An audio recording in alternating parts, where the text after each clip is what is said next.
Hello बच्चों, let's see the following question.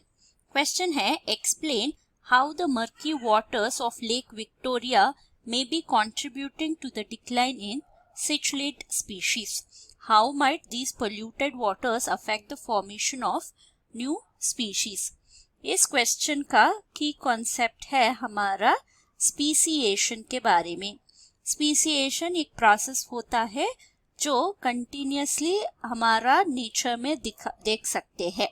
Speciation का मतलब है फॉर्मेशन ऑफ न्यू स्पीशीज। तो न्यू स्पीशीज कैसे फॉर्म होगा?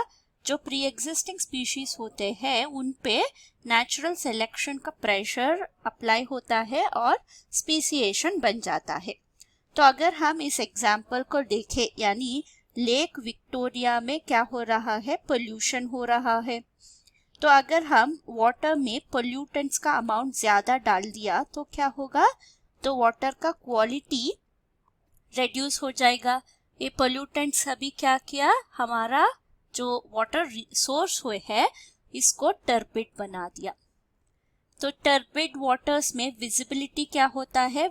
बहुत ही लो होता है। तो इस विजिबिलिटी के वजह से हमारा फिश स्पीशीज जो है वो अफेक्ट हो रहा है, वो है cichlid species. So in turbid waters में हमारा जो सिचलिड फीमेल्स है, फीमेल्स जो डिस्टिंग्विश करना एबिलिटी को डिक्रीज कर लिया है। Females are not able to distinguish males of other species.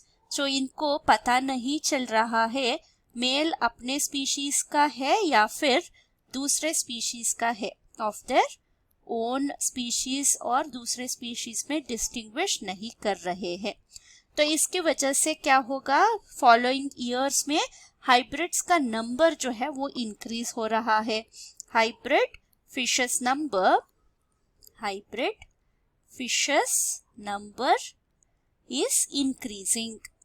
सो इससे क्या होगा? हमारा दोनों स्पीशीज का नंबर डिक्रीज हो रहा है, फिर सिर्फ हाइब्रिड फिशेस का नंबर इंक्रीज हो रहा है। तो पेरेंटल जीन पूल को अफेक्ट कर रहा है। Parent species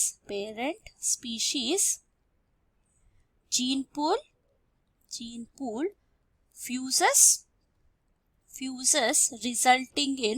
results in loss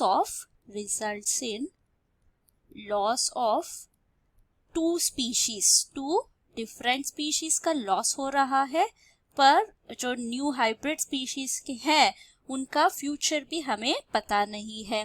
तो दो स्पीशीज तो लॉस तो होगा ही, ये हाइब्रिड फिशेस जो है उनका फर्टिलिटी रेट जो है वो भी हमें इस टर्बिड वाटर में डिक्रीज होता मिलेगा। सो इससे ओवरऑल जेनेटिक डाइवर्सिटी है जो रेड्यूस हो रहा है और स्पीसिएशन को अफेक्ट करेगा। Hope you have understood the concept. Thank you and all the best.